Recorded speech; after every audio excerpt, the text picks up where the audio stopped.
Hey everyone, welcome back to new session. अभी हम लोग कर रहे हैं डीबीएमएस डाटाबेस मैनेजमेंट सिस्टम। और इसमें अब हम लोग स्टार्ट करने जा रहे हैं अपना अगला यूनिट, जो कि है हमारा फंक्शनल डिपेंडेंसी एंड नॉर्मलाइजेशन, जिसको शॉर्ट में हम लोग जो है एफडी एंड नॉर्मलाइजेशन के नाम से भी जानते हैं। तो चलिए स्टार्ट करते हैं अपना यूनिट नंबर 2, जो कि है फंक्शनल डिपेंडेंसी एंड नॉर्मलाइजेशन। अब यहाँ पे हम लोग जैसे कि बताए थे आपको एक चीज़ अपने पिछले यूनिट में, कि हम लोग जो है मॉडल देखे थे कि किस तरीक़ा से हम लोग जो है सॉल्व कर सकते थे। तो वहाँ पे हम लोग जो एक रिलेशनल मॉडल देखे थे, अलग-अलग टाइप के मॉडल्स में। तो रिलेशनल मॉडल को ही आगे कंटिन्यू करेंगे हम लोग, और इस रिलेशनल मॉडल से ही हम लोग जो है सब कुछ को समझेंगे और यूज़ करेंगे उसी को ही ज़्यादातर। तो चलिए सबसे पहले हम समझते हैं अपना यूनिट 2 का जो नाम है फंक्शनल डिपेंडेंसी एंड नॉर्मलाइजेशन। इसका 2 पार्ट है। एक पार्ट है आपका फंक्शनल डिपेंडेंसी का, दूसरा पार्ट है नॉर्मलाइजेशन का। तो दोनों को हमको सेपरेटली पढ़ना होगा। रिलेटेड दोनों आपस में सेम ही है, लेकिन सेम ही कहने का मतलब ये है कि नॉर्मलाइजेशन हम लोग जो है रिडंडेंसी रिड्यूस करने के लिए करते हैं। तो सबसे पहले ये समझते हैं कि आखिर ये फंक्शनल डिपेंडेंसी है क्या, जिसको हम लोग बोलते हैं शॉर्ट में एफटी। तो ये फंक्शनल डिपेंडेंसी का मतलब है क्या? तो फंक्शनल डिपेंडेंसी का सिंपल सा मतलब है, in a relation functional dependency means one attribute uniquely determine another attribute. One attribute का मतलब क्या है, ऑलरेडी हम आपको बताए थे जब रिलेशनल हम पढ़ रहे थे, रिलेशनल मॉडल। तो उसमें एट्रीब्यूट का मतलब हम आपको बताए थे कॉलम्स। क्या? कॉलम। एट्रीब्यूट का मतलब हम आपको बताए थे क्या? कॉलम।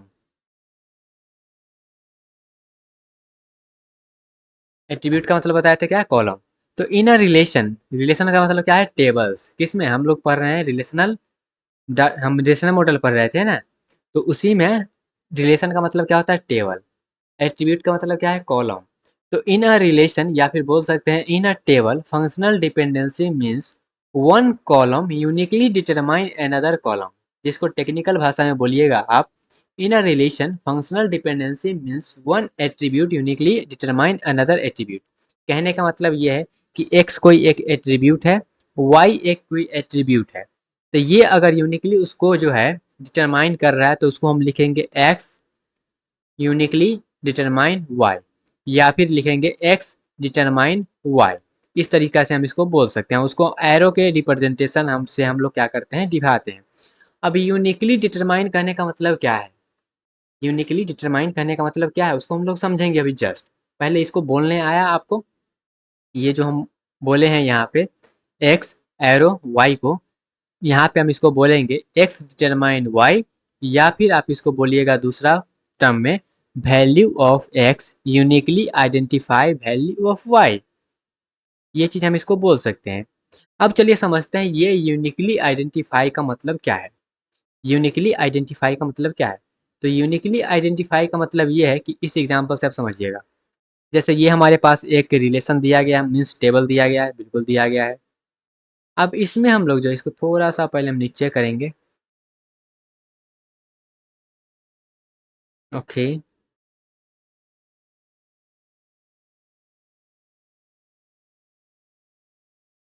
समझिएगा। ये हमारे पास ये एग्जांपल में जो है एक टेबल दिया गया है, एक रिलेशन दिया गया है। इसमें एक्स एक हमारा क्या है? एट्रीब्यूट है, वाई क्या है? एक एट्रीब्यूट है। एट्रीब्यूट दिया गया है, और इसका कुछ वैल्यू दिया गया है, और इसका कुछ वैल्यू दिया गया है, वैल्यू दिया गया है।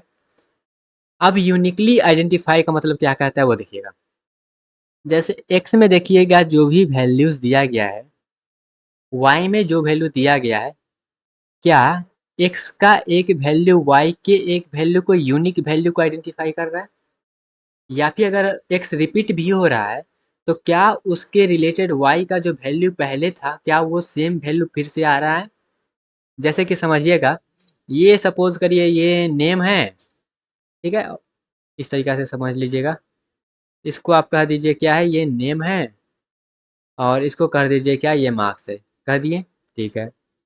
अब ऐसे सपोज करिए ये इधर स्टूडेंट का नाम लिखा गया है, उसके अकॉर्डिंग यहाँ पे मार्क्स लिखा गया है। अब यहाँ पे, या फिर आप इसको और अच्छे से समझना चाहते हैं, तो इसको जो है हम इस तरीक़ा से कह सकते हैं नेम के बदला हम क्या लिखेंगे यहाँ पे पता है आपको? नेम के बदला यहाँ पे हम लिखेंगे रजिस्ट्रेशन नंबर, और यहाँ पे हम लिखेंगे मार्क्स। अब रजिस्ट्रेशन नंबर इसलिए लिखे हैं क्योंकि रजिस्ट्रेशन नंबर किसी भी क्लास में रिपीट नहीं हो सकता है। रजिस्ट्रेशन नंबर हमेशा यूनिक होगा, जितना भी स्टूडेंट है सबका रजिस्ट्रेशन नंबर यूनिक होगा, इसलिए नेम तो रिपीट हो सकता है, इसलिए हम रजिस्ट्रेशन नंबर का एग्जाम्पल लिए। सपोज करिए अगर x1 x2 x3 x4 क्या है, रजिस्ट्रेशन नंबर है, और इधर क्या है, मार्क्स है। अगर मेरा रजिस्ट्रेशन नंबर x1 है और उसके रिलेटेड उसका मार्क्स y1 है तो यूनिक है, ठीक है, यूनिक है। उसके बाद x2 है, y2 है, यूनिक है। x3 है, y3 है, यूनिक है। ये सब यूनिक है, ये सब क्या है, यूनिक है। तो यहाँ पे ये क्या है, हम लिख सकते हैं x टेंस टू y, मतलब x जो है वो डिटरमाइन कर रहा है किसको, y को। हम बोल सकते हैं x डिटरमाइन y, क्योंकि क्या है यहाँ पे सब के सब यूनिक ही है, बिल्कुल।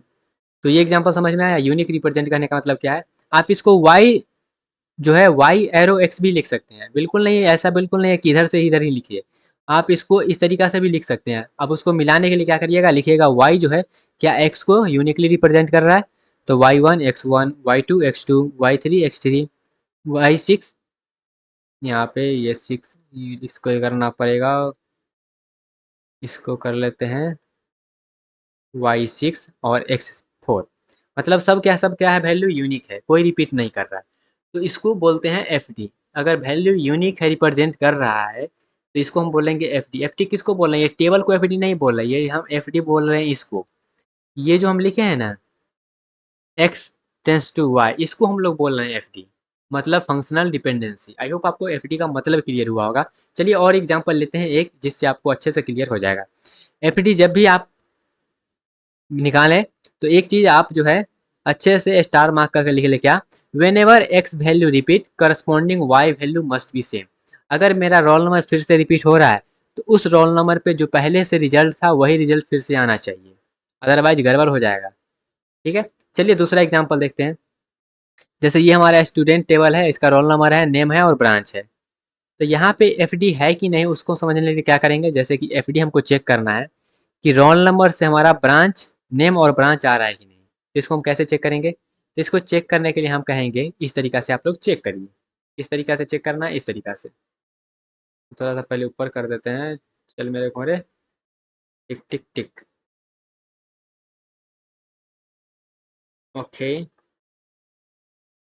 समझिएगा। जैसे ये मेरा रोल नंबर है, ठीक है, अरे भाई रोल नंबर, ये मेरा रोल नंबर है। रोल नंबर से क्या हमारा जो है नेम रिपीट हो रहा है, यूनिकली आइडेंटिफाई कर रहा है उसको, देखिएगा। रोल नंबर 101 है तो नेम कैलाश है, 102 है तो राहुल है, ठीक है, यूनिकली रिप्रेजेंट कर रहा है, बिल्कुल कर रहा है। अब यहाँ पे हम जो है नेम है या इधर ब्रांच है, क्या नेम यूनिकली रिप्रेजेंट कर रहा है कि नेम कैलाश है तो सी एस सी है, राहुल है तो इसी है, तो हाँ यहाँ पे क्या कर रहा है, ये यूनिकली डिटरमाइन कर रहा है, यूनिकली डिटरमाइन कर रहा है, तो हम बोल सकते हैं क्या है, ये एक एफ है। और एफ जरूरी नहीं है यूनिक हो, बहुत सारा एफ हो सकता है, बहुत सारा एफ हो सकता है, जैसे कि F number 1, F number 2। Roll number से हमारा क्या आ रहा है, नेम भी आ रहा है और ब्रांच भी आ रहा है, रोल नंबर से हमारा नेम भी आ जाएगा और ब्रांच भी आ जाएगा, ठीक है। रोल नंबर हमको यूनिकली क्या कर रहा है, नेम को आइडेंटिफाई कर रहा है, रोल नंबर से देखिएगा तो ब्रांच भी आ रहा है, कोई रिपीट नहीं हो रहा है, रिपीट हो भी रहा है तो वो जो है सेम आना चाहिए, ऐसा कंडीशन होता है एफ का। तो ये जो है हमारा एफ है। चलिए एक और एग्जाम्पल लेते हैं, यहाँ पे आपका जो है दिमाग खुलेगा, एफ के रिलेटेड क्या है, ये एक्स है और ये वाई है फिर से। अब यहाँ पे देखिएगा जब भी हम लिखते हैं इस तरीका से लिखेंगे कि एक्स मेरा जो है एक्स टेंस टू वाई लिख दिए, ठीक है। एक्स हमको देखना है एक्स का वैल्यू और वाई का वैल्यू, तो एक्स का वैल्यू देखिए क्या यूनिक है, बिल्कुल यूनिक है। 2 है और इधर भी है, भी यूनिक है, बिल्कुल यूनिक है। ये 3 है तो इधर ए है, बिल्कुल यूनिक है। यूनिक कहने का मतलब ये है कि यहाँ पे हमारा जो वैल्यू एक्स इधर जो है ये डिफरेंट रहना चाहिए, और इधर सेम रहे उससे हमको कोई मतलब नहीं है। जो इधर लिखा रहा है ये वैल्यू हमेशा यूनिक होना चाहिए, और अगर रिपीट कर रहा है तो उसके अकॉर्डिंग जो वैल्यू था वो सेम रहना चाहिए। जैसे यहाँ पे 1 है तो 1 तो पहले से रिपीट कर गया था, यूनिक नहीं है। तो यूनिक नहीं है तो देखना इधर वैल्यू सेम है कि नहीं, तो इधर वैल्यू 1 ए था, इधर वैल्यू सी है। ऐसा में समझिएगा रोल नंबर 1 का जो ग्रेड है वो ए था, फिर से हम अगर रोल नंबर 1 का ग्रेड देखें तो वो सी आ गया, ऐसा कैसे हो सकता है। रोल नंबर ए का ग्रेड अगर ए है तो हमेशा ए रहना चाहिए ना। तो वही कहता है कि हमेशा अगर वैल्यू रिपीट कर भी रहा है तो वो वैल्यू हमेशा सेम रहना चाहिए। आप कहिएगा इधर भी तो रिपीट कर रहा है ए और ए, तो उधर हमको देखने का मतलब नहीं है। अगर हम वाई को इस तरीका से अगर हम लिखेंगे तब वाई वाला वैल्यू देखना है कि यूनिक है कि नहीं, लेकिन हमेशा जो है ऐसे देखना जरूरी नहीं है। तो ये भी मेरा जो है एफ डी नहीं है, एक्स टेंस टू वाई भी मेरा एफ डी नहीं है, not F D, functional dependency नहीं है। वाई टेंस टू एक्स, तो वाई का वैल्यू देखेगा तो ए यहाँ पे रिपीट कर रहा है, यहाँ पे इधर 3 आ रहा है, इधर 1 आ रहा है, सेम वैल्यू नहीं आ रहा है, इसलिए क्या है ये भी एफ डी नहीं है। तो नॉट एफ डी, ये भी हमारा एफ डी नहीं है। आई होप आपको ये समझ में आया होगा और इसका एक्सप्लेनेशन भी आपको समझ में आ गया होगा। तो आई होप आपको एफ डी निकालने अब आ गया होगा, ऐसा हम मान के चल सकते हैं। तो यहाँ पे एफ डी में जैसे कि हम यहाँ पे लिख रहे हैं क्या, हम लिख रहे हैं क्या एक्स और इधर लिख रहे हैं वाई, तो इस एक्स को क्या बोलते हैं और वाई को क्या बोलते हैं, तो वही अभी हम देखेंगे कि कंपोनेंट ऑफ फंक्शनल डिपेंडेंसी क्या होता है। तो दो टाइप का यहाँ पे कंपोनेंट होता है, एक होता है आपका डिटर्मिनेंट, एक होता है डिपेंडेंट। एक होता है डिटर्मिनेंट, तो जो लेफ्ट साइड में लिखा रहता है इसको हम लोग क्या बोलते हैं, इसको हम लोग बोलते हैं डिटर्मिनेंट, डिटर्मिनेंट इसको हम लोग बोलते हैं। और ये जो हमारा है उधर साइड राइट साइड में लिखा गया, इसको हम लोग बोलेंगे डिपेंडेंट, क्योंकि ये डिपेंडेंट है किस पे, एक्स पे। आई होप आपको ये समझ में आया होगा कि डिपेंडेंट क्या होता है और डिटर्मिनेंट क्या होता है। सिंपल सा चीज़ है ये, क्लियर हुआ, समझ में आया। अब थोड़ा सा बात कर लेते हैं कि टाइप्स ऑफ फंक्शनल डिपेंडेंसी क्या है। टाइप्स ऑफ फंक्शनल डिपेंडेंसी क्या है, इसको भी समझ लीजिएगा, ये इंपॉर्टेंट है। उसके बाद जो है हम लोग आगे बढ़ेंगे थोड़ा सा। फंक्शनल डिपेंडेंसी तो समझ में आ गया कि यूनिकली जो है आइडेंटिफाई करना चाहिए, रिप्रेजेंट करना चाहिए। अब देखते हैं टाइप्स ऑफ फंक्शनल डिपेंडेंसी। तो आपके पास जो है बहुत सारा टाइप का फंक्शनल डिपेंडेंसी हो सकता है, लेकिन यहाँ पे हम जो है कैटेगराइज करेंगे mainly mainly 3 types, 3 types of F D. 3 types के एफ डी को हम लोग क्या करेंगे, और इसी में जो है जितना टाइप का आप देखिएगा सब इसी में जो है समाहित रहता है, इसलिए हम 3 टाइप का बात करके चलेंगे। सबसे पहला हमारे पास है ट्रिवियल एफ डी, उसके बाद है नॉन ट्रिवियल एफ डी, उसके बाद है semi non trivial F D. तो चलिए इसको हम लोग देखते हैं कि यह क्या चीज़ है। तो सबसे पहले हम लोग बात करेंगे ट्रिवियल फंक्शनल डिपेंडेंसी का। तो ट्रिवियल फंक्शनल डिपेंडेंसी का मतलब क्या है, ट्रिवियल मतलब क्या होता है, ट्रिवियल फंक्शनल डिपेंडेंसी का मतलब होता है functional dependency is trivial if right side attribute is a subset और लेफ्ट साइड एट्रीब्यूट। क्या, राइट साइड का जो भी एट्रीब्यूट है वो रहना चाहिए subset of left side, right side subset of left side. मतलब जो हम राइट साइड में लिखेंगे, जो एरो के जो है लेफ्ट साइड दिख रहे हैं, राइट साइड दिख रहे हैं, वो क्या होना चाहिए, उसका सबसेट होना चाहिए। कहने का मतलब ये है कि अगर हम लिख रहे हैं एक्स टेंस टू वाई लिखें, तो ये जो हमारा ये क्या है, ये हमारा लेफ्ट साइड वाला है और ये हमारा क्या है, राइट साइड वाला है। तो ये हमारा ट्रिवियल एफ डी तब होगा जब हमारा एक्स जो है वो इक्वल या फिर सबसेट होगा किसका, वाई का। तो right side attribute is subset of left side attribute. ये जो है एक्स का वाई जो है वो सबसेट होना चाहिए या फिर उसके इक्वल होना चाहिए, तब हम बोलेंगे क्या है वो हमारा ट्रिवियल फंक्शनल डिपेंडेंसी है। जैसे कि एग्जांपल के लिए चलिएगा मान के, तो ये हमारा क्या है, इधर हम लिख दिए हैं कुछ, तो इधर एरो का हम जब बना के लिखेंगे तो इधर देखिएगा नेम लिखे हैं, तो ये जो नेम है ये इसका पार्ट है, बिल्कुल इसका पार्ट है। तो ये क्या है हमारा, ये मेरा ट्रिवियल एफ डी है, ये जो नेम है ना इसका पार्ट है, तो ये मेरा क्या है, trivial F D. Name is already part of left side there for trivial F D. तो ट्रिवियल हमेशा जो है होता है वो ट्रू एफ डी होता है। ट्रिवियल एफ डी आप जब भी बनाइएगा ना तो वो हमेशा एफ डी बनेगा ही बनेगा, वो ऑलवेज ट्रू होता है। सिंपल डिपेंडेंसी यहाँ पे होता है, जैसे यहाँ पे हम लेके भी बता दिए, एग्जाम्पल के तौर पे बात करिएगा। तो जैसे ए हम लिए इधर, तो ए है तो इधर भी ए आ गया, ये क्या है, ट्रिवियल है। अगर हम इधर ए भी लिखें तो इसका पार्ट रहना चाहिए, तो इधर इसका पार्ट ए है, ठीक है। ए भी लिखे तो ए भी को रिपीट करवा दीजिए, उसके इक्वल भी रहना चाहिए। इधर ए भी लिखे तो इधर बी को रिपीट करवा दीजिए, मतलब उसका जो है सबसेट रहना चाहिए। सिंपल सा बात है, सबसेट रहेगा तो वो हमारा क्या है, ट्रिवियल एफ डी रहेगा। एक नोट पॉइंट है क्या, trivial F D R always valid.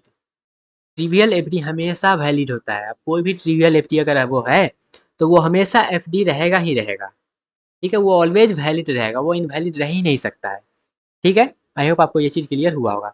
अगला हमारे पास होता है non trivial FD. Non trivial FD क्या होता है?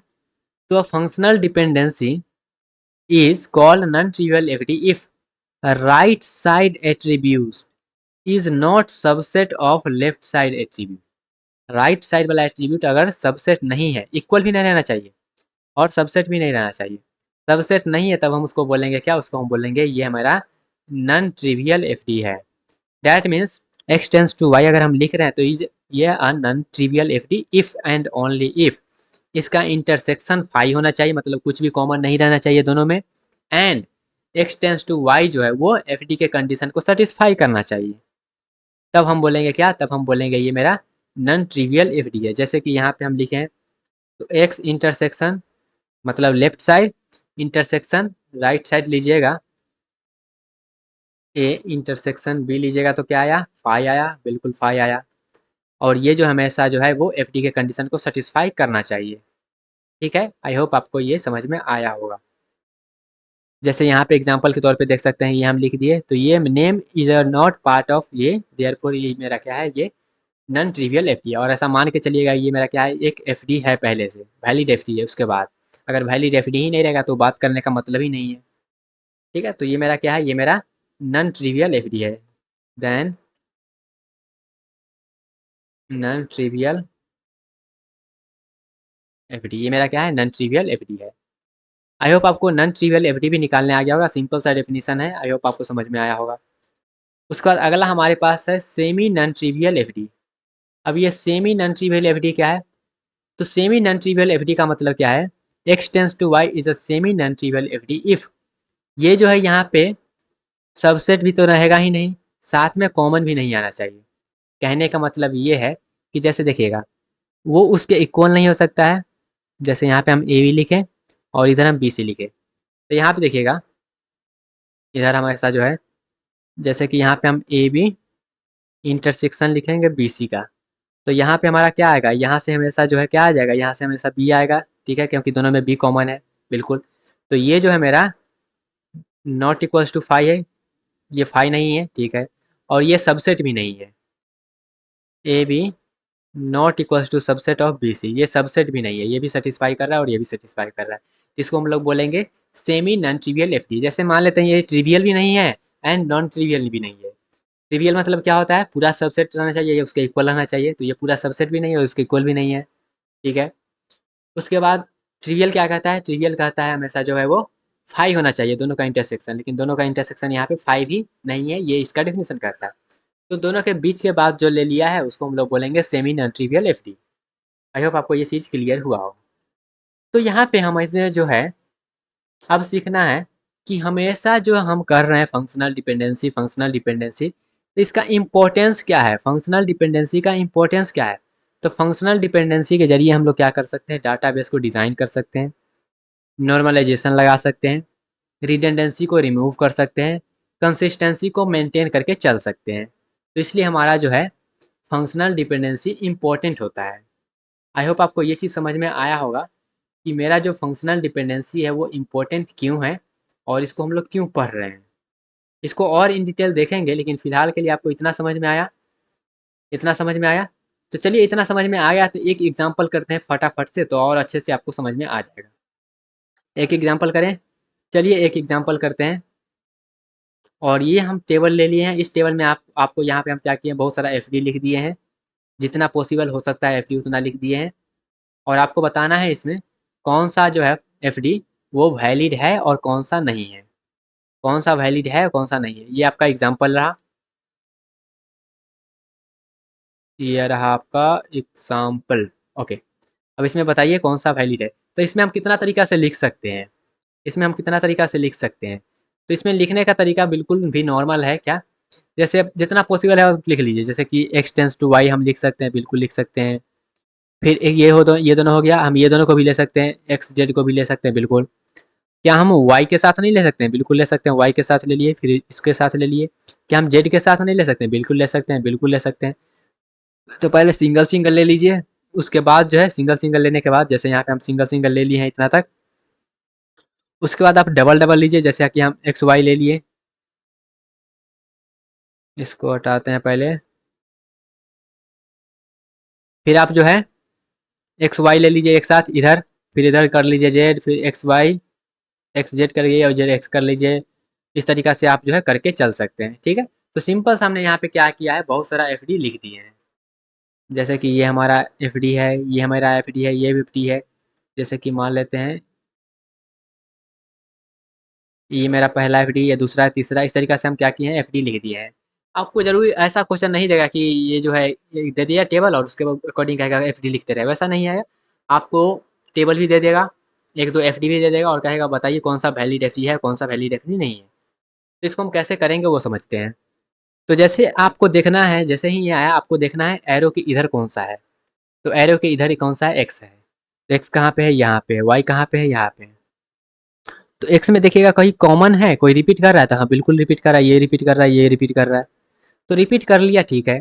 अब देखना है इसके रिलेटेड कौन सा वैल्यू है, 3 है। तो 3 जब भी आएगा वो 3 वैल्यू को ही लेके आएगा, वो कोई और वैल्यू के लेके आएगा तो वो एफ डी नहीं रहेगा। तो यहाँ फिर से 3 आया लेकिन ये 1 लेके आया। तो जब भी वो जो है सेम वैल्यू लेकर नहीं आएगा तब क्या होगा, वो हमारा एफ डी नहीं रहेगा। तो ये हमारा एफ डी नहीं है, ये मेरा वैलिड एफ डी नहीं है। फिर एक्स और जेड में देखना है, ये मेरा एक्स है और ये मेरा जेड है।